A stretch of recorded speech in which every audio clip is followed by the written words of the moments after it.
नमस्कार, घटना चक्र में आपका स्वागत है। मैं हूं विपुल सिंह। रोज बरोज की तरह कुछ खास मुद्दों के साथ, एक खास पैनल के साथ जानते हैं सबसे पहले क्या कुछ खास है आज के एजेंडे में।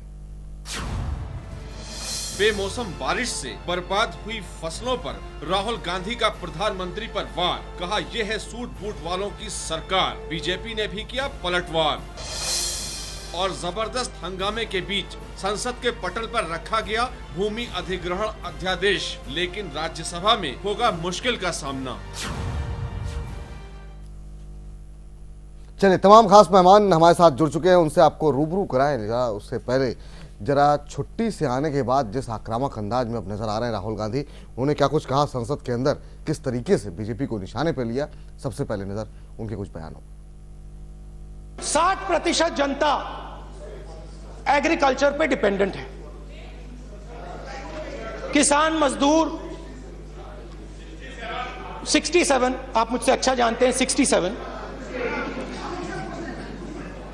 वो एग्रीकल्चर पे डिपेंड करते हैं। और आपके जो प्रधानमंत्री हैं, देश के जो प्रधानमंत्री हैं, वो पॉलिटिकल कैलकुलेशन बहुत अच्छी तरह समझते हैं। तो मेरे दिमाग के सवाल उठ रहा है कि अगर वो पॉलिटिकल कैलकुलेशन समझते हैं तो वो 60% लोगों को क्यों गुस्सा कर रहे हैं? ये सवाल है। प्रैग्मेटिक व्यक्ति हैं, वो क्यों 60% लोगों को नाराज कर रहे हैं? ये कंफ्यूजन हो रहा है ना? कोई 106 कह रहा है, कोई 80, 180, कोई 180 कह रहा है, कोई 80 कह रहा है। मैं आपको सुझाव दे रहा हूं, प्रधानमंत्री जी को सुझाव दे रहा हूं, क्यों नहीं प्रधानमंत्री जी जाकर अपनी आंखों से देख लें?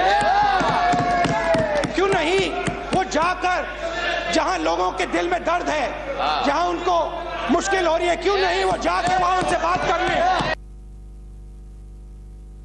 हिंदुस्तान के किसान की जमीन की जो कीमत है वो तेजी से बढ़ रही है, और आपके जो कॉर्पोरेट दोस्त हैं वो उस जमीन को चाहते हैं। और आप क्या कर रहे हो? एक तरफ से सुनिए, आप क्या कर रहे हो? एक तरफ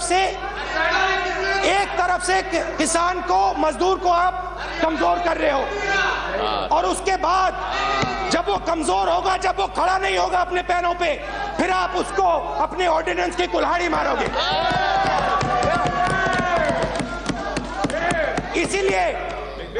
इसीलिए आप 60% लोगों को इग्नोर कर रहे हो। एक बात तो बिल्कुल स्पष्ट है कि आपकी जो सरकार है वो किसानों की मुश्किलों को बोलने दीजिए, किसानों की मुश्किलों को इग्नोर कर रही है और मजदूरों की आवाज को नहीं सुनती है। आप लोगों की सरकार उद्योगपतियों की सरकार है, वो सब जानते हैं, हम भी जानते हैं, आप भी जानते हैं। चलिए, सुना आपने किस तरीके से तमाम बीजेपी को, सरकार को घेरने की कोशिश की राहुल गांधी ने। क्या कुछ इसके मायने ये भी हम पता करेंगे। दो हिस्सों में हमने आज की डिबेट को बांटा है।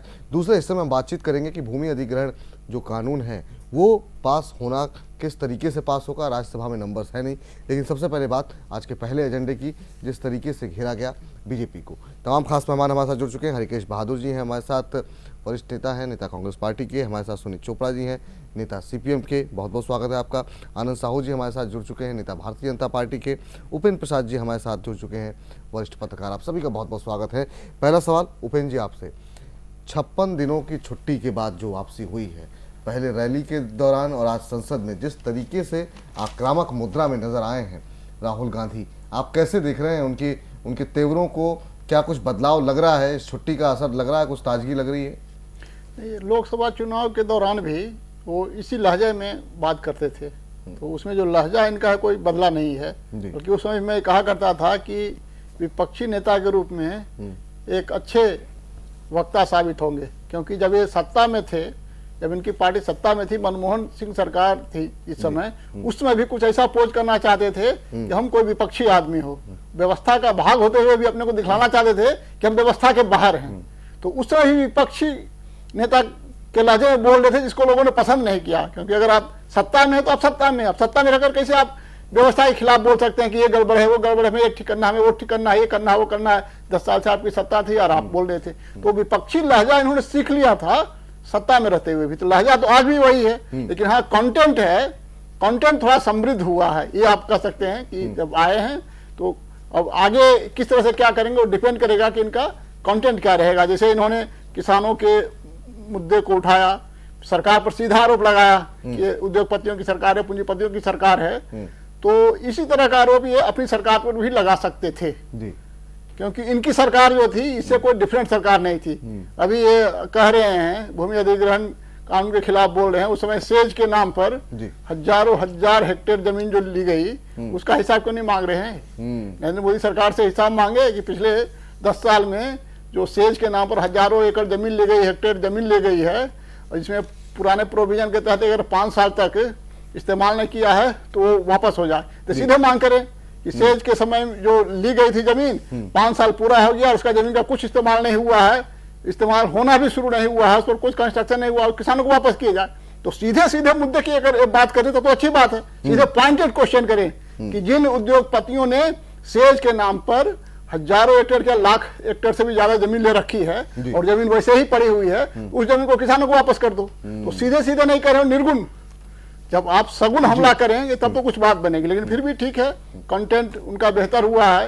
एक विपक्षी नेता के रूप में जो उनसे उम्मीद की जाती है वो उस उम्मीद पर खरे उतर रहे हैं, और उसका भी हमें लगता है कि हमारी जो लोकतांत्रिक प्रक्रिया है, राजनीतिक प्रक्रिया में उसका फायदा है। ये जो बदला हुआ जो कंटेंट के साथ जो बोल रहे हैं, हमें इस राहुल गांधी का स्वागत करना चाहिए। चलिए इसी बात पे एक छोटा सा ब्रेक ले रहे हैं, कमर्शियल ब्रेक है, और जल्द लौट रहे हैं। ब्रेक के बाद बाकी जो मेहमान बचे हुए हैं उनसे हम जानेंगे वो राहुल गांधी के इस नए रूप को कैसे देख रहे हैं।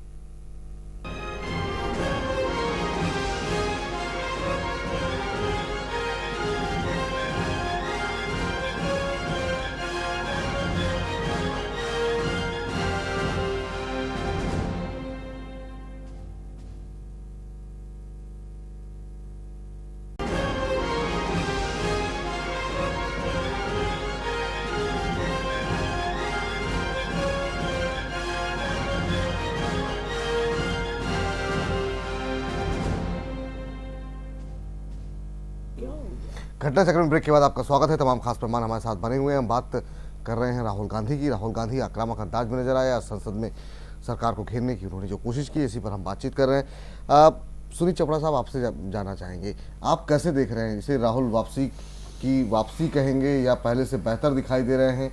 लग रहा है कि हाँ अब विपक्ष क्या दिखाई दे रहा है आज राहुल गांधी के बोलने के बाद? ये तो वही हाल है कि केतली पतीले को काला कह रही है, क्योंकि जो पहले आत्महत्याएं हुई हैं किसानों की वो तब हुई हैं जब नरसिम्हा राव की सरकार थी और मनमोहन सिंह ने कृषि में इतना कम पैसा भेजा कि किसान बर्बाद हो गया, और लगातार उस बर्बादी को बरकरार रखा कांग्रेस ने, और उसके बाद भाजपा की भी नीति वही है। इसीलिए मैं इन दोनों को राहु केतु कहता हूं, क्योंकि इन दोनों की नीतियां एक जैसी हैं, और ये नीति में खतरा वही है जो राहुल कह रहा है कि किसान को इतना बर्बाद कर दो कि जमीन छोड़ने पे आमादा हो जाए और फिर वो जमीन हम किसी को दे दें। अब जैसे भाई साहब ने बताया कि SEZ की जमीन है, 5 साल से इस्तेमाल नहीं हो रही, 2 लाख हेक्टेयर जमीन पड़ी हुई है उद्योगपतियों को जो दे दी गई है 20 साल से। वो कोई उद्योग खड़ा नहीं किया, लेकिन वो जमीन बेकार पड़ी हुई है। किसान कम से कम उस पे काम तो करता है। तो मेरा ये कहना है, मेक इन इंडिया, खेती से शुरू करो, और वो खेती हिंदुस्तान में होगी तो किसान का उत्पादन भी होगा, देश में हमको खाने को भी मिलेगा, और हम उसके जीवन को इंसान लायक बना सकेंगे। हरकेश जी, आपसे जानना चाहेंगे, क्या आपको लगता है कि ये जो मुद्दा है, ये मुद्दा वापस जो है कांग्रेस में नई ऊर्जा का संचार कर रहा है और दोबारा कांग्रेस को खड़ा करने में मदद कर सकता है? पहला सवाल। और दूसरा, राहुल गांधी जिस मोड में नजर आ रहे हैं, आप उसे कैसे देखते हैं? देखिए, आपके सवालों के अतिरिक्त भी बातें यहाँ उठाई गई हैं। हाँ, उसको भी जोड़ लीजिए। जैसे मान लीजिए कि अभी आपने आत्महत्या वाली बात कही किसानों की, ये बड़ा ही सिग्निफिकेंट पॉइंट है। हमारा ख्याल है कि 90s से ले करके और आज तक देश के अंदर कम से कम 2.5 लाख किसानों ने आत्महत्याएं की हैं। 3 लाख से और हाँ, वह मतलब लगभग 3 लाख ही आप 3 ठीक लाख कह रहे हैं। यह एक विशेष परिस्थिति है। किसानों की समस्याओं पर बहुत चर्चाएं हुई हैं और हम लोगों ने भी बहुत भाग लिया है। तमाम पार्लियामेंट वगैरह के अंदर भी डिबेट हुए हैं। उसमें हमको बहुना जी की एक बात याद आती है, वो बड़ी ही सिग्निफिकेंट है। वो कहते थे कि किसान के साथ सबसे बड़ी समस्या यह है कि अगर उसका उत्पादन कम हो तो उसको नुकसान होता ही है, लेकिन सबसे ज़्यादा नुकसान उसको तब होता है जब उसका उत्पादन ज़्यादा होता है। जब उसका उत्पादन ज़्यादा होगा तो उसका घाटा ज़्यादा होगा। अभी देखिए बंगाल के अंदर आलू ज़्यादा पैदा हो गया है, 2 रुपये 3 रुपये किलो मुश्किल से बिक रहा है। ऐसे ही जो ही किसान के प्रोड्यूस का क्वांटिटी बढ़ती है उसका प्राइसेज एकदम डाउन हो जाती है। जबकि इंडस्ट्रियलिस्ट की स्थिति यह है कि अगर उसके फैक्ट्री में उत्पादन ज़्यादा होगा तो उसका मुनाफा भी ज़्यादा होगा। तो यह एक ऐसी चीज़ है जिसका कि आज तक कोई हल नहीं निकल पा रहा है। इसका कैसे हल निकले, इस पर ज़्यादा दिमाग लगाने की ज़रूरत है, चाहे कोई भी सरकार हो, चाहे पिछली सरकारें नहीं हो या आज की सरकार हो। लेकिन अब इसके अलावा भी देखिए किसान की स्थिति, ये जो अतिवृष्टि, अनावृष्टि और असमय वृष्टि से नुकसान होता है किसानों का, वो एक अलग नुकसान है। आज अभी ये बिल्कुल असमय वृष्टि जिसे आप कहते हैं, वो असमय वृष्टि से उसको बहुत ही नुकसान हुआ। और अब की बार किसानों की हालत इतनी खराब हुई है कि जगह जगह किसान आत्महत्या कर रहे हैं। सरकार ने एक काम तो ठीक ही किया है कि जैसे उन्होंने कहा कि वो 33% भी अगर नुकसान होगा तो उनको मुआवजा पूरा देंगे। जो पहले 50% का था उसको उन्होंने घटाया और शायद उसको 1.5 गुना भी कर दिया है। तो इस दृष्टि से तो उन्होंने ठीक ही किया है। तो ऐसी चीज़ें हैं कि अब इसके जो बाकी समस्याएं हैं उस पर ध्यान देने की जरूरत है। जैसे इस देश के अंदर किसान, हम लोग भी किसान का काम करते हैं, 0.5% किसान ऐसे नहीं हैं जो अपने खेती के बल पर अपने पूरे परिवार का परवरिश कर सकें। तो वो भी ये चाहते हैं कि हमारे परिवार का कम से कम 1-2 आदमी किसी नौकरी में, किसी रोजगार में जाए। अब सवाल है कि अगर देश का विकास न हो, देश में कल कारखाने न लगे, इंडस्ट्री न लगे, तो फिर आखिर ये रोजगार मिलेगा कैसे? तो इस रोजगार को जरा, इन सब चीज़ों में थोड़ी ऑब्जेक्टिविटी भी होनी चाहिए। पॉलिटिक्स अपनी जगह पर है, वो तो चलता रहेगा पॉलिटिकल पार्टीज का, लेकिन बेसिक सवाल यह है कि आखिर किसान के बच्चे को भी तो कहीं नौकरी मिलनी चाहिए। उसके भाई बच्चे पढ़ते हैं तो उसको भी नौकरी मिलनी चाहिए। अब उसमें किसी एक नेता की बात नहीं, किसी एक पार्टी की, सारे देश के सारे पार्टी के नेताओं को मिल करके अपना दिमाग लगाने की जरूरत है कि इन समस्याओं का हल कैसे निकाला जाए। विषय पे जरा दोबारा आते हैं। विषय आज का है राहुल गांधी, जिस तरीके से आक्रामक अंदाज में नजर आए हैं, आप कैसे देख रहे हैं? देखिए, उनकी अपनी जो दृष्टि है, जिसके दृष्टि से वो देख रहे हैं, सोच रहे हैं, उनमें बहुत सारी चीज़ें ऐसी हैं जिनका कि हल निकालने की आवश्यकता है। और उसमें हम तो ये चाहेंगे कि चूंकि किसान की समस्या बहुत गंभीर है और उस पर बहुत सारी चर्चाएं होती रही हैं शुरू से और आज तक, तो सभी पार्टियां, अपोजिशन पार्टियां भी और रूलिंग पार्टी सब मिल करके इसका हल निकालें। केवल इसको अगर हम लोग राजनीति का ही इशू बनाए रखेंगे तो ये हमेशा ऐसे ही उलझा रहेगा और राजनीति होती रहेगी और किसान कभी इधर कभी उधर वोट देता रहेगा, उससे उसकी समस्या का हल नहीं निकलेगा। चलिए, आपसे जानना चाहेंगे यहाँ पर साहू साहब, बहुत बहुत स्वागत आपका भी है। आपसे जानना चाहेंगे, जिस तरीके से आज कुछ सलाह भी दी गई है राहुल गांधी की तरफ से कि जो कन्फ्यूजन मचा हुआ है नुकसान को लेकर के, उसमें खुद क्यों नहीं प्रधानमंत्री जाते हैं, इस बात का मुआयना करते हैं? क्या मुश्किलें बढ़ रही हैं आप लोगों के लिए? विपक्ष भी काफ़ी सख्त रवैया है, भूमि अधिग्रहण के बिल पर कहीं भी झुकने को तैयार नहीं है विपक्ष। नहीं, सबसे पहले तो मुझे बड़ा हंसी आ रहा है कांग्रेस के ऊपर जी, कि जिस कांग्रेस के पास लगभग 60 साल के शासन रहे, उस समय इन्होंने किसानों के लिए कुछ नहीं किया। और ये 13 बिंदु जो अलग अलग अधिनियम है उन सबको हटा करके रखा था इसमें से, भूमि अधिग्रहण बिल से। उसके अलावा हमने जो 5 चीजें जोड़ी हैं वो रक्षा उत्पादन और देश की सुरक्षा से जुड़ी परियोजनाएं, ग्रामीण विद्युतीकरण और ग्रामीण इंफ्रास्ट्रक्चर और सोशल इंफ्रास्ट्रक्चर, और इंडस्ट्रियल कॉरिडोर, उसके बाद सस्ता आवास और गरीबों के लिए घर। अब एक एक बिंदु पर मैं बता सकता हूं कि जैसे रक्षा उत्पादन जब बढ़ेगा तो नेचुरली बाहर से जो इंपोर्ट होता है वो घटेगा। जो गाड़ी कमाई है किसानों का, मजदूरों का, हमारे देश का, वो निश्चित रूप से आज हर एक वर्ष 5 लाखों करोड़ रुपया उधर चला जाता। अगर हम यहाँ उत्पादन करेंगे या आप कहिए कि अचानक युद्ध हो जाता है तो हम वो सोशल इम्पैक्ट देखेंगे क्या कि वहाँ हेलीपैड बनाना है तो पूरा एक फिर से वहाँ कुछ सर्वे कराएं क्या और 5 साल बाद उसको भूमि अधिग्रहण करें जब तक वो पूरा विदेशी सैनिक आ जाए। उसी प्रकार से ग्रामीण विद्युतीकरण और इंफ्रास्ट्रक्चर, आप देखिए ग्रामीण विद्युतीकरण आज भी प्रधानमंत्री अटल बिहारी वाजपेयी जी का इनिशिएटिव के बाद भी आज भी जैसे प्रधानमंत्री ग्रामीण सड़क योजना जिस प्रकार से विकसित किया ऐसा आज भी इंफ्रास्ट्रक्चर वहाँ चलिए आपसे पीछे मैं ये सुन लीजिए, मैं पूरा लूंगा। एक छोटा सा कमर्शियल ब्रेक और आ गया है, मैं पूरा जवाब ब्रेक के बाद आपसे लूंगा। एक छोटा सा ब्रेक ले रहे हैं, तुरंत लौट रहे हैं।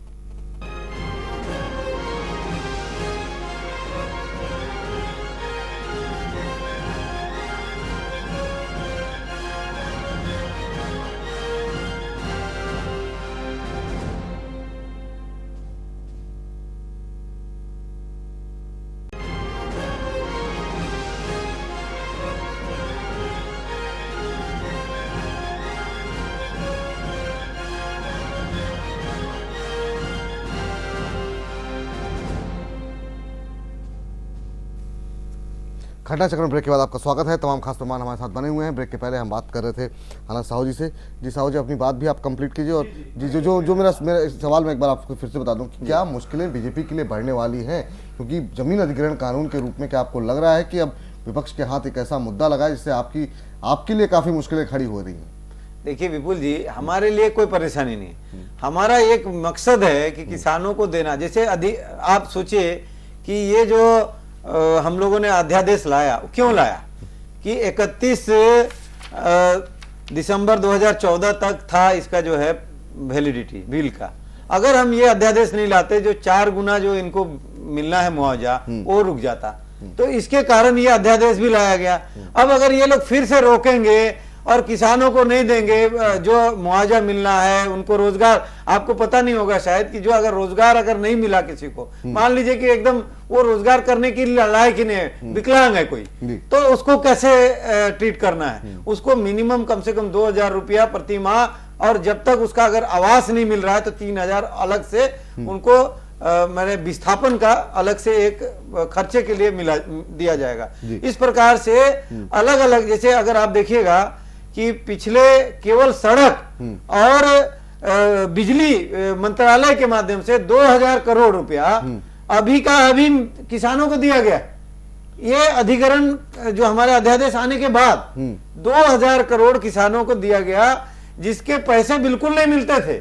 और इसलिए दिया गया कि भाई हमारे जो अध्यादेश में ये है कि एक तो रोजगार भी देना, पैसा भी देना, और अगर उनको जमीन अगर कहीं मिल रहा है तो वो ताकि खरीद के और फिर से वो ये कर सकते हैं। दूसरा देखिए, एक सोशल जो बहुत बड़ा इश्यू है आज, इंफ्रास्ट्रक्चर। अगर आपका बच्चा गांव में है राहुल गांधी और उसको अगर अच्छे स्कूल मिल जाए, अच्छे प्रशिक्षण मिल जाए और अच्छे से अगर वो पढ़ाई लिखाई कर ले, तो वो दुनिया के किसी भी देश में जाके अपना जो है रोजगार हासिल कर सकता है। आज हो क्या रहा है, किसान का बेटा है वो किसानी है। यानी मेरा कहना है कि भूमि अधिग्रहण बिल जो है, चर्चा नहीं है, कुल मिलाकर के राहुल गांधी तो पहले नंबर 1 में, उन्होंने आज तक व्यवहारिक तौर पर एक हल नहीं देखा और बैल को कभी उसने हाथ नहीं लगाया।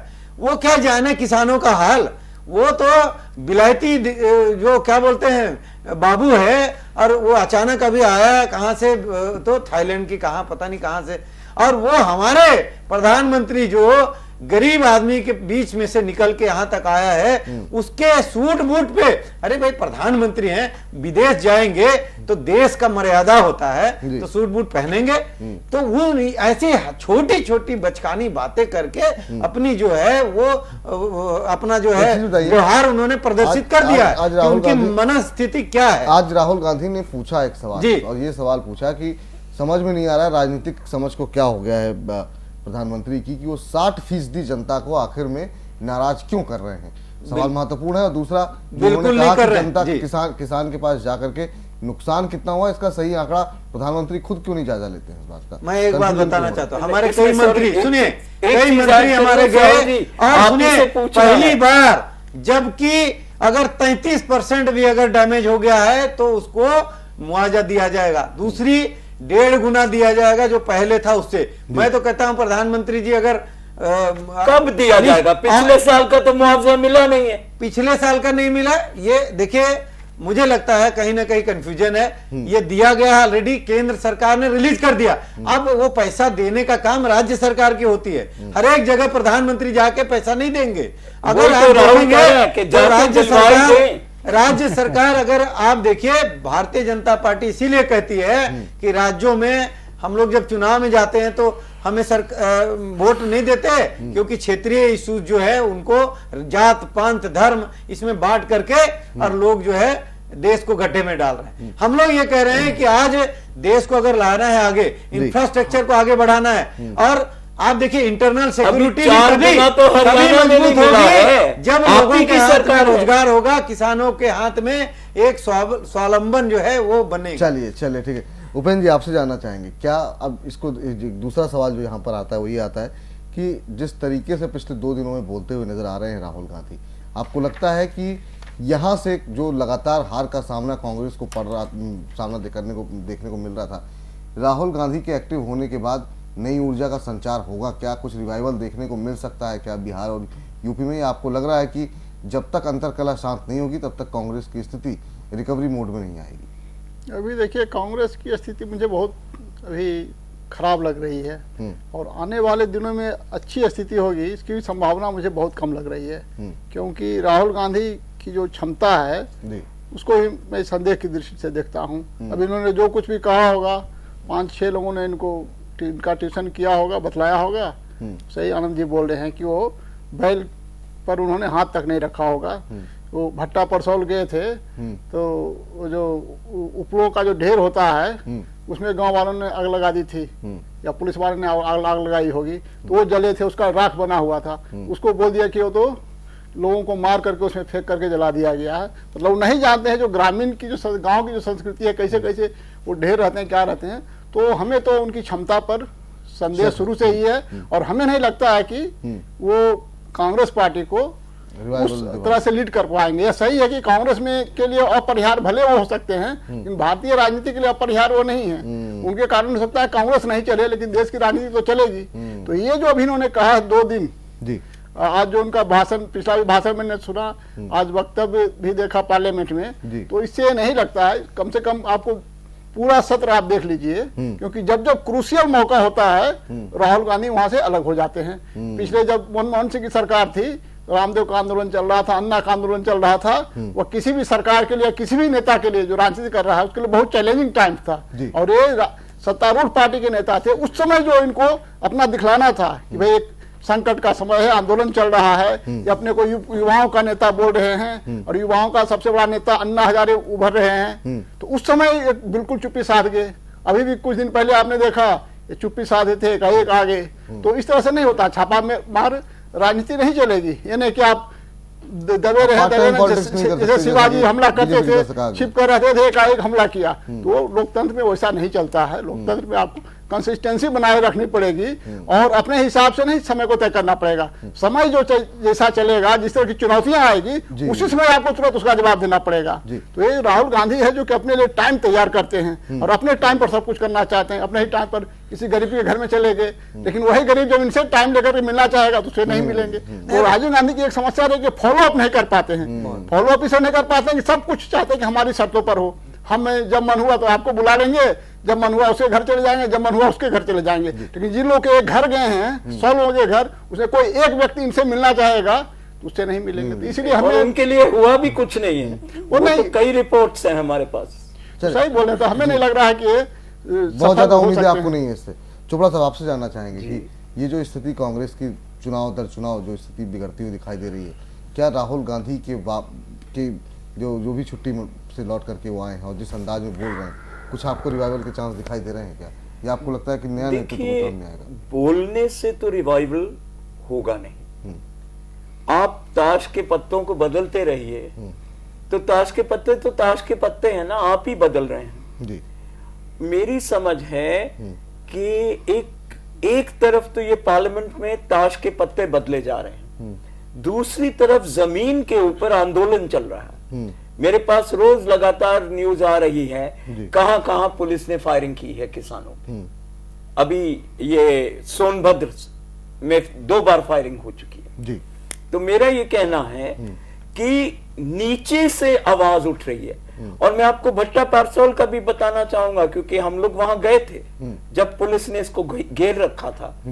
वो उपलों में हड्डियां थी और आप ये समझ लो, अब किसकी हड्डियां थी मैं कह नहीं सकता, लेकिन हड्डियां जरूर थी। और ये हमें समझना होगा कि हमारे देश में गरीब आदमी को आप मार डालो तो कोई पूछने वाला नहीं है, तो अंत में गरीब आदमी किसके पास जाएगा? पुलिस तो नहीं मानेगी, सरकार उससे भी कम मानती है। तो मेरा यह कहना है, हमने आज किसान मजदूर को मजबूर कर दिया है कि वो अपने हक के लिए लड़ें, और जिस हद तक वो लड़ेंगे ये ऊपर के ताश के पत्ते भी रोजाना उनके साथ आते रहेंगे।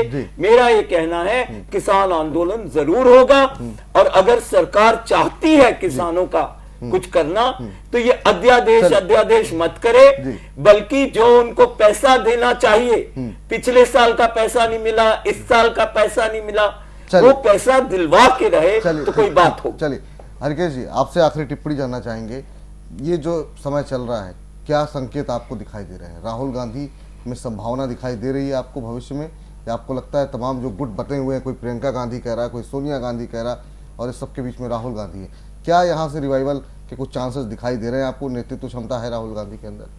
देखिए, किसी भी पॉलिटिकल पार्टी के रिवाइवल की बात कहें आप, या उसके विकास की बात कहें, या उसके डोमिनेंस को बढ़ने की बात कहें, जनता के ऊपर असर डालने की बात कहें, तो ये हमेशा एक कलेक्टिव एफर्ट होता है डेमोक्रेसी में। इस एफर्ट को लेकर चलने के लिए एक लीडर की ज़रूरत होती है। पार्टी जिसे ठीक समझती है उसे अपना लीडर बनाती है, और वो लीडरशिप, उसका फर्ज होता है कि वो पूरे पार्टी को साथ लेकर के चले और उसको सही डायरेक्शन दे, लोगों की राय और लोगों की से परामर्श करके रास्ता निकाले। देश और समाज की सेवा के लिए ही राजनीति होती है। लेकिन अब राजनीति का जो तौर तरीका धीरे धीरे बदलता जा रहा है, उसमें ज़्यादा राजनीति पर्सनलाइज होती जा रही है। तो अब आपको देखना पड़ेगा कि कोई भी पॉलिटिकल पार्टी जो डेमोक्रेसी में है, वो कभी शासन में आती है, कभी हटती है। तो हटने के बाद भी उस शासन में उसके आने के चांसेज होते हैं, बशर्ते कि वो एक सम्मिलित प्रयास के जरिए मजबूती से जन समस्याओं और आकांक्षाओं के अनुरूप अपने कार्यक्रम और नीतियां तय करे। हमें उम्मीद है कि कांग्रेस पार्टी इन बातों पर ध्यान देगी, दूसरी पार्टियां भी इन सब चीज़ों पर ध्यान दे करके ही अपनी नीतियां बनाती हैं। लेकिन जो बात आप लोग ज़्यादा कर रहे थे किसान या खेती के बारे में, ऐसा आप नहीं कह सकते कि कांग्रेस पार्टी के राज्य में इस पे कुछ हुआ ही नहीं। ये तो बहुत ही एक ऐसी बात तो करनी ही नहीं चाहिए किसी को। आखिर 60 सालों में जब आप कहते हैं कि गेहूं का उत्पादन बढ़ना चाहिए, तो गेहूं का उत्पादन कैसे बढ़ेगा? गेहूं का उत्पादन बढ़ाने के लिए अच्छी खाद चाहिए, अच्छा बीज चाहिए, अच्छे एग्रीकल्चरल इम्प्लीमेंट चाहिए, सिंचाई के साधन चाहिए। क्या एक किनारे से भाखड़ा नांगल डैम, रिहन डैम, नागार्जुन सागर, वाल्मीकि नगर डैम, दामोदर घाटी परियोजना, देश के अंदर तमाम ऐसी परियोजनाएं आखिर ये बनी कि नहीं? उस समय यही सोच के बना कि किसान को इरिगेशन फैसिलिटी दी जाए, इलेक्ट्रिसिटी जनरेट की जाए, ट्यूबवेल बनाया जाए। यही चीज मैं कह रहा हूं। नहीं देखिए, अगर ये भूमि अधिग्रहण नहीं होता तो कैसे बनता? अगर 2000 हेक्टर को अगर आप ठीक बात भूमि अधिग्रहण करके आप पानी अगर कर दें, सुनिए, तो वो ड्रिप इरिगेशन से 3 लाख हेक्टर को पानी दे सकते हैं। नहीं, तो मेरा ये कहना है कि आज अरे आप बात तो सुनिए यार, अभी तो हम बात ही कर रहे हैं, वो तो आप ही की बात हो रही है कि एक तरह से आपको इसमें क्या परेशानी है जो बात मैं कह रहा हूँ? नहीं सही है, वही चीज मैं कह रहा हूं। अब देखिए, इसके अलावा जो सीड आप अच्छा देने की बात करते हैं, तो आपको एग्रीकल्चरल इंस्टीट्यूट्स चाहिए जो कि रिसर्च करें, और उसके एग्रीकल्चर की पढ़ाई करने के लिए इंस्टीट्यूशंस चाहिए, स्कूल कॉलेज बढ़ाने पड़ेंगे। फिर आपको एग्रीकल्चर इंप्लीमेंट चाहिए, वो ट्रैक्टर से लेके और ट्यूबवेल की मशीन और इलेक्ट्रिसिटी जनरेट करने की मशीन तक। इसके लिए आपको स्टील के कारखाने चाहिए, इसके तमाम इनके बनाने के कल कारखाने चाहिए, इन मशीनों को बनाने के लिए। ऐसी बहुत सारी चीजें होती हैं, जब आप इकट्ठा करते हैं इसके लिए इंजीनियरिंग कॉलेजेज आपको बनाने पड़ेंगे और पढ़ाई के साथ ये सब चीजें जोड़ करके तब होता है कि गेहूं का उत्पादन बढ़ेगा। ये नहीं कि गेहूं का उत्पादन नहीं बढ़ा, कहां से कैसे बढ़ेगा। तो ये सारे काम जो भी सरकारें आती हैं करती हैं। भूमि का अधिग्रहण भी होता है, अधिग्रहण नहीं होगा तो बनेगा कैसे, वो बात ठीक कर रहे हैं। लेकिन पॉइंट ये है कि उसको इस तरह किया जाना चाहिए ताकि लोगों को लगे कि हमको इससे लाभ हो रहा है। जब ये लगता है कि हमको नुकसान होगा तब उसमें विवाद पैदा होगा। ये चीज देखने की बात। छोटा सा ब्रेक ले रहे हैं, यहाँ पर जल्द लौट रहे हैं और जब ब्रेक से हम लौटेंगे तब माफ कीजिएगा, जब ब्रेक से लौटेंगे तब उसके बाद बातचीत करेंगे कि ये जो बिल दोबारा पेश हुआ लोकसभा के अंदर राज्यसभा में कैसे पास होगा। नंबर्स है नहीं, इस पर चर्चा छोटे से ब्रेक के बाद।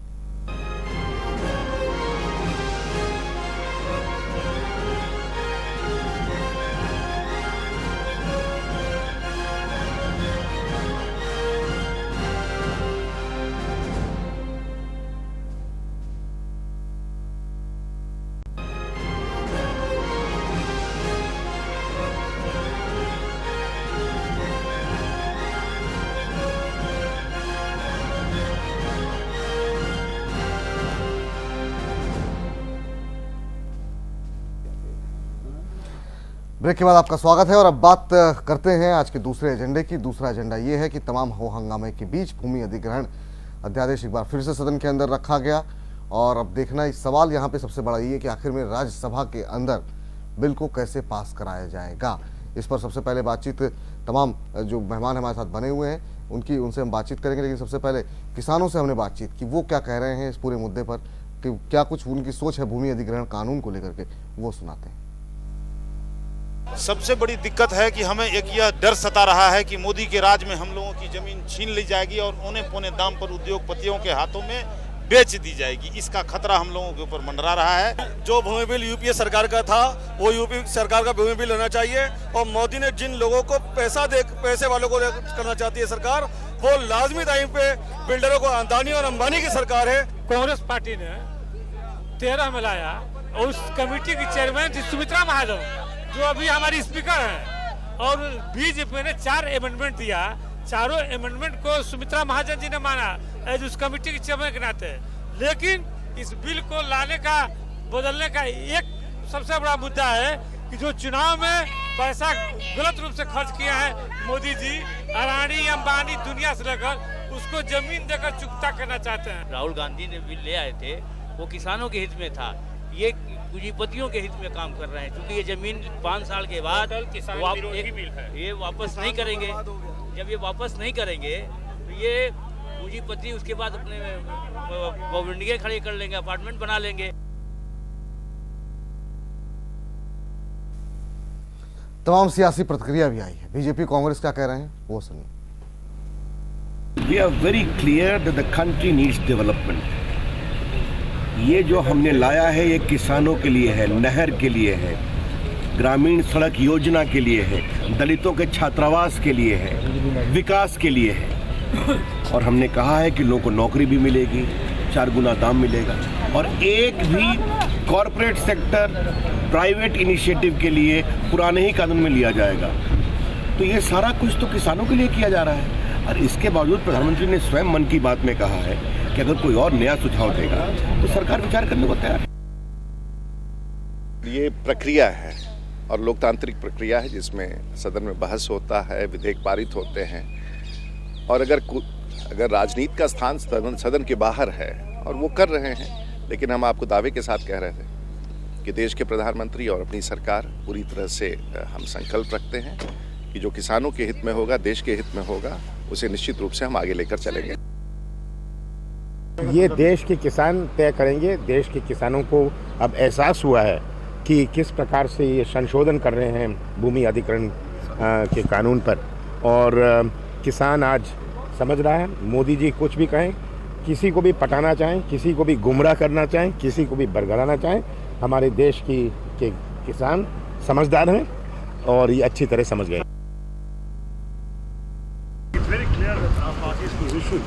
Is that we will not accept these amendments. We made it very clear that as far as we're concerned, these are anti-people, anti-farmer. And the exact way in which we will manifest our concerns, you've already seen one step yesterday in the big Kisan rally. Now we'll see how we proceed in Parliament. चलिए, तमाम खास मेहमान हमारे साथ बने हुए हैं। सभी से निवेदन है, समय कम है तो अपनी टिप्पणियां थोड़ी संक्षेप में रखें, तो ताकि बेहतर होगा, इस बहस को हम और बेहतर बना सकें। सबसे पहले उपेंद्र जी, कैसे क्या उम्मीद लग रही है आपको? सरकार ने तमाम कोशिशें की पिछली बार, लेकिन राज्यसभा में लेकर के आए ही नहीं वो, इस कानून को लेकर के न चर्चा हुई, लोकसभा में पास भी हो गया। इस बार की स्थिति कैसे देख रहे हैं? कोशिश होगी बाकी दलों को मनाने की, या फिर बाकी दल मानने की स्थिति में दिखाई दे रहे हैं? क्योंकि जिस तरीके से इसको लेकर के अब पूरा एक आंदोलन चल रहा है, जिस तरीके से इसको एक बड़ा मुद्दा बनाया गया है, आपकी क्या उम्मीदें? अभी स्थिति जो लग रही है उसमें लोकसभा से तो पास करवा लेगी, लेकिन राज्यसभा में इसका गिरना लगभग तय है, क्योंकि राज्यसभा में सरकार को बहुत भारी संख्या से अल्पमत में है। तो सरकार के पास एक तरीका बचता है संयुक्त सत्र बुला करके फिर उसको पास करवाने का, क्योंकि प्रावधान है कि अगर एक सदन में पास हो जाए, दूसरे सदन में गिर जाए, दोनों का संयुक्त सदन बुलाया जाता है और उसमें दिया जाता है। दो पहले भी ऐसा हो चुका है, पिछली बार अटल बिहारी वाजपेयी के समय में पोटा को इसी तरह पास करवाया गया था। लेकिन अगर संयुक्त सत्र भी बुलाया जाए तो हमें लग रहा है कि कुछ संख्या सत्ता पक्ष के लिए कम हो रही है। लेकिन अगर सरकार चाहे, क्योंकि सरकार के पास और भी बहुत लोगों को समझाने का तरीका होता है, बहुत सारे भय, लोभ, साम दाम दंड भेद, और जिस तरह के पॉलिटिकल पार्टियां हमारे देश में पॉलिटिकल लीडर्स हैं, जो भी पार्टियों चलाने वाले नेता हैं, मुकदमे में फंसे हुए हैं, तरह तरह के जो लोग हैं, तो अगर सरकार कृत संकल्प हो जाए कि हम पास करवा लेंगे, तो संयुक्त सत्र बुला करके सरकार पास करवा सकती है। पहले भी ऐसी विपरीत परिस्थितियों में इस तरह के बिल पास करवाए गए हैं। इसलिए एक सरकार के डिटर्मिनेशन पर निर्भर करता है कि दोनों मिलाकर के थोड़ा अल्पमत में होने के बावजूद भी सरकार चाहे तो पास करवा सकती है। चलिए चोपड़ा साहब, आपसे समझना चाहेंगे, क्या जो अभी बात कर रहे थे उपेंद्र जी की, सरकार अगर चाहे तो पास करा सकती है, ऐसी ये जो अर्जेंसी है या जिस तरीके से इस बिल को लेकर के हंगामा है, आपको लगता है कि थोड़ा और कम्युनिकेट करने की आवश्यकता थी, इतना पैनिक करने की वजह? मेरी तो ये समझ है कि एक कारण जिससे किसान अब उलझन में है वो ये है कि सरकार ने ये जल्दबाजी की क्यों? इसकी जरूरत नहीं थी, और इस जल्दबाजी के करते करते उन्होंने हर जनतांत्रिक जो परंपरा है उसको नष्ट किया। और जब आप इतनी तेजी से कुछ करना चाह रहे हैं तो लोग सोचेंगे कि जरूर इसके दाल में काला है। चोपड़ा साहब, लेकिन और काम नहीं करने से लोग कहते हैं अभी 11 महीना चली गई, तो काम तो अब भूमि अधिग्रहण में 5-5 साल लग जाते हैं। 5 साल के लिए तो जनता ने भेजा तो मैं वो राहुल गांधी वाली बात कहूंगा, जाके देख लो किसानों का हाल क्या और दे दो कुछ। फिर तो प्राइम मिनिस्टर का अपना फंड भी होता है, एक गांव को दे दो, दिखा दो कि तुम कुछ करना चाहते हो। 2-2 साल का पैसा मिला नहीं लगा दिए हैं, 2-2 साल का पैसा भूमि अधिग्रहण कानून। जी जी, कैसे नहीं, पर ये एक चीज है, जनतांत्रिक तरीके से नहीं किया गया तो जरूर उपद्रव होगा, लड़ाई तरीके से ही होगा। क्योंकि इसका कारण मैं बता रहा हूं चोपड़ा साहब, एक तो जो रेलवे ट्रैक है उसके दोनों तरफ 1 किलोमीटर का ही भूमि अधिग्रहण है, वैसे ही हाईवेज में है, इंडस्ट्री में 2 किलोमीटर तक रखा है। क्योंकि अगर मान लीजिए सरकार, भारत सरकार या राज्य सरकार कोई ज्वाइंट वेंचर या विदेशी कंपनी को अगर वहां लाना चाहते हैं, जैसे डिफेंस है, मेडिसिन है, कोई टेक्नोलॉजी है या कोई और भी है, तो उसमें क्या होगा कि 2 किलोमीटर इसलिए कि वहां पर रेजिडेंशियल भी करना पड़ेगा, जो कर्मचारी वहां काम करेंगे उनके लिए सारा शिक्षा से लेकर सारा, तो किसी को एतराज नहीं है। ये जो प्राइवेट पार्टीज ला रहे हैं, एक चीज मैं कहता हूं, जब एक चीज खाली मैं एक चीज कहना चाह रहा हूं कि जो बिल है उसमें केवल सरकारी कंपनी ही ये हमारे, लेकिन वो सरकारी कंपनी प्राइवेट, कैसे ये प्राइवेट की बात आ गई? उसमें लिखा हुआ है, क्या पढ़ लो, मैंने पढ़ा है। चलिए। और दूसरी चीज है, अफसर जो चोरी करेंगे उनके लिए भी आप सीधा नहीं जा सकते कोर्ट पे, आपको परमिशन लेनी पड़ेगी। ये सब है, ये मैंने पढ़ा है। चले चेक कर लो, कानून पास, सोशल ऑडिट नहीं है, भूमि अधिग्रहण ये जो आपने जो 13 चीजों को जो बाहर किया है शुरू में। साहब मैं आपके पास आऊंगा सर, एक करके। चोपड़ा साहब, पास कैसे होगा कानून? ये कानून आप किसी तरह पास कर सकते हैं ज्वाइंट सेशन में, लेकिन मार्क्स ने एक बड़ी बाहरी बात कही थी, आप जो मर्जी कानून पास कर लो, अगर जनता को विश्वास नहीं है तो वो कानून तोड़ेगी, जैसे डांडी मार्च हुआ था और सॉल्ट टैक्स तोड़ा गया था। चलिए आपसे यहाँ पर जाना चाहेंगे हरकेश जी, आप कैसे देख रहे हैं? देखिए, प्रैक्टिकल डिफिकल्टी तो सरकार के सामने है, क्योंकि राज्यसभा में सरकार का बहुमत नहीं है। लेकिन अब इसमें सरकार को चाहिए कि बाकी विपक्षी दलों से सबसे बात करके उसमें जहां आवश्यक संशोधन हो उसे करें, ताकि उनका भी समर्थन अगर मिले तो बिल पास करने में आसानी होगी। नहीं तो कठिनाई तो है, फिर ज्वाइंट सेशन की तरफ जाना पड़ेगा। अब उसमें किसका कितना बहुमत बनेगा उसके बारे में ठीक नहीं कर सकता, लेकिन अविश्वास की स्थिति भी नहीं होनी चाहिए। चोपड़ा साहब की बात देखिए, अगर सरकार जो कुछ भी कर रही है वो जनता के हित में है तो सरकार को इसे समझाना भी पड़ेगा जनता को कि हाँ आपके हित में है, क्योंकि विरोधी दल अपनी राजनीति अपने ढंग से कर रहे हैं और जो सत्ता पक्ष है वो अपनी राजनीति अपने ढंग से कर रहा है। लेकिन इस चीज को राजनीति से थोड़ा ऊपर हट करके देखने की जरूरत है, क्योंकि ये बड़ा क्रूशियल मामला है। आपसे जानना चाहेंगे यहाँ पर साहू साहब, अब 2-3 सवाल हैं आप बीजेपी के लिए, सरकार के लोगों के मन में। एक तो ये कि जब ये आप अध्यादेश लेकर के आए उससे पहले जो एक प्रॉपर कम्युनिकेशन होना चाहिए था लोगों के साथ, जो एक जागरूकता फैलाई जानी चाहिए थी, वो नहीं हुई। अध्यादेश आने के बाद जब हंगामा शुरू हुआ तब चाहे मन की बात के जरिए या फिर बाकी चीज़ों के जरिए लोगों में थोड़ी जागरूकता फैलाने की या इस कानून के बारे में बताने की कोशिश हुई। दूसरा, इतनी हड़बड़ाहट किस बात को लेकर के ये भी लगातार विपक्ष आपसे पूछ रहा है। तीसरी बात, राज्यसभा में नंबर है नहीं आपके पास। अब क्या कुछ रणनीति होगी, वो रणनीति जरा यहाँ बता दीजिए कि किस तरीके से बिल को आप पास करने की योजना बना रहे हैं। क्या ज्वाइंट सेशन ही एकमात्र विकल्प है? ये तीनों सवालों का जवाब। पहला सवाल तो आपने कहा हड़बड़ाहट क्यों, तो अब मैंने कहा ही कि बिल की समय सीमा 31 दिसंबर 2014 तक थी।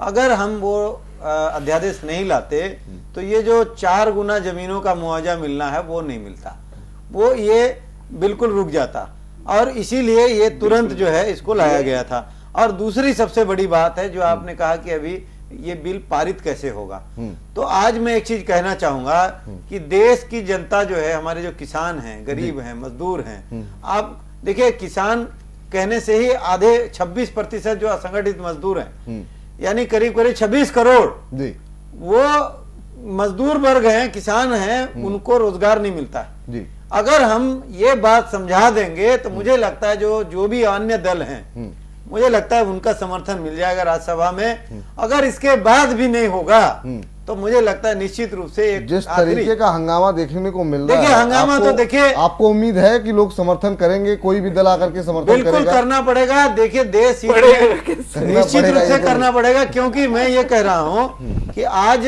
जिस तरह से किसान विरोधी काम किए हैं इन लोगों ने, विगत 60 वर्षों में किसान का एक बेटा हिम्मत से शहर तक नहीं जाके पढ़ सकता है। आज हम चाह रहे हैं कि हमारा किसान का बेटा दुनिया के किसी भी यूनिवर्सिटी में जाके पढ़े, उसके लिए उद्योग, उसके लिए रोजगार, 11 महीने की जो आपका कार्यकाल रहा उसमें कितने किसानों को रोजगार मिले हैं, ये भी तो सवाल उठेंगे। कुछ फिर नहीं मिला है। विपुल जी एक चीज मैं बताना चाहूंगा, प्राइवेट सेक्टर ने बिल्कुल नहीं दिया। सुन लीजिए, जैसे कि अभी एक हमारे मित्र कह रहे थे, अगर किसान ज्यादा उपजा दिया तो मुसीबत। मैं खुद 50 पैसे आलू बेच के आया हूँ, रांची जिला में बेड़ो एक स्थान है, वहां बाजार लगता है, हम लोग ट्रैक्टर का भाड़ा भी नहीं निकला, बहुत मुसीबत में आदमी। किसान जब उगाता है, खेत में बड़े बड़े आलू निकलते हैं तो बहुत खुश होता है, उसको बढ़िया से बोरी में भरता है, फिर जब देखता है कि वो बिक ही नहीं रहा है, सड़ने लगता है, तो कहीं मंडी में ले जाता है। मंडी में ले जाता है तो वहां औने पौने दाम में बिचौलिए आके ले जाते हैं। आज मोदी सरकार यानी बीजेपी सरकार यानी एनडीए सरकार ये सारे चीजों पर आने वाला समय में तो आने वाला वक्त बताएगा। बहुत बहुत शुक्रिया, सपोर्ट मिनिमम सपोर्ट, बहुत बहुत शुक्रिया जी जी। तो मंडियों में चलिए साहू साहब बहुत बहुत शुक्रिया आपका, हरकेश जी आपका भी बहुत बहुत धन्यवाद, चोपड़ा साहब आपका भी बहुत बहुत शुक्रिया, उपेंद्र जी आपका भी बहुत बहुत धन्यवाद इस कार्यक्रम में जुड़ने के लिए। लेकिन सवाल अभी बड़ा है कि क्या ज्वाइंट सेशन ही एकमात्र विकल्प है, और जिस तरीके का हंगामा मचा हुआ है ऐसे में स्थितियां देख करके ऐसा किसी भी सूरत में लग नहीं रहा है कि तमाम दल एक साथ आकर के राज्यसभा में सरकार को इस बिल के लिए समर्थन देंगे। एक छोटा सा ब्रेक ले रहे हैं, घटना चक्र में फिलहाल इतना ही। ब्रेक के बाद भी तमाम देश दुनिया की खबरें आप देख सकते हैं जैन टीवी पे। नमस्कार।